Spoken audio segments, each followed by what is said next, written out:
Celebrating Super Bowl 52, coming to the Twin Cities. 1500 ESPN, in partnership with the Minnesota Super Bowl Host Committee, present 52 super stories leading up to the big game from our own Patrick Royce.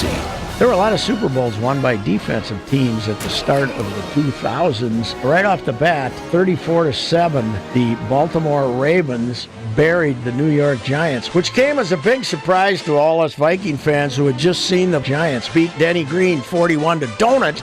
Ray Lewis was the MVP, the great linebacker of the Ravens. He had 3 solo tackles, 4 block passes. He had 2 sacks, and he became the second linebacker to become an MVP in the Super Bowl. Interesting thing, because they'd hired Brian Billick from Minnesota here as an offensive genius, and their offense had nothing to do with winning the Super Bowl. It was strictly defense. And then 2 years later, I think we expected kind of an offensive shootout again when Tampa Bay played Oakland. Gruden, his revenge game basically against the Oakland Raiders, who he had coached, ends up 48-21. Tampa just buried Oakland. January 26, 2003 game in San Diego. Dexter Jackson has 2 interceptions, and he was voted the MVP. It's picked off! Intercepted by Dexter Jackson to midfield! Kind of hard to believe you can get 48 points and a defensive guy wins the MVP, but that was the case. The next defensive MVP to win was February 2, 2014. Seahawks 43, Denver 8. Malcolm Smith ran back a 69-yard interception versus Peyton. Manning gets hit. Ball up for grabs. Picked off by Smith. Malcolm Smith.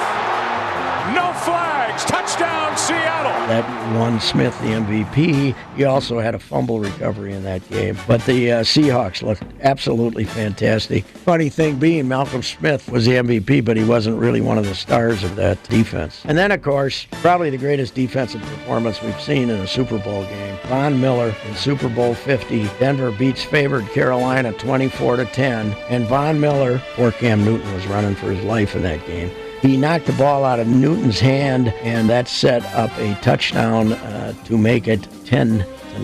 Forced another fumble when it was 16-10. 6 tackles, 2.5 sacks, and 2 forced fumbles for the great Von Miller. So we've had 9 defensive MVPs, including 4 in the last couple of decades. 52 Super Stories continues next week with another great yarn from Patrick Royce. And for more details on Super Bowl 52 coming to the Twin Cities in 2018, sign up for the Host Committee email at mnsuperbowl.com.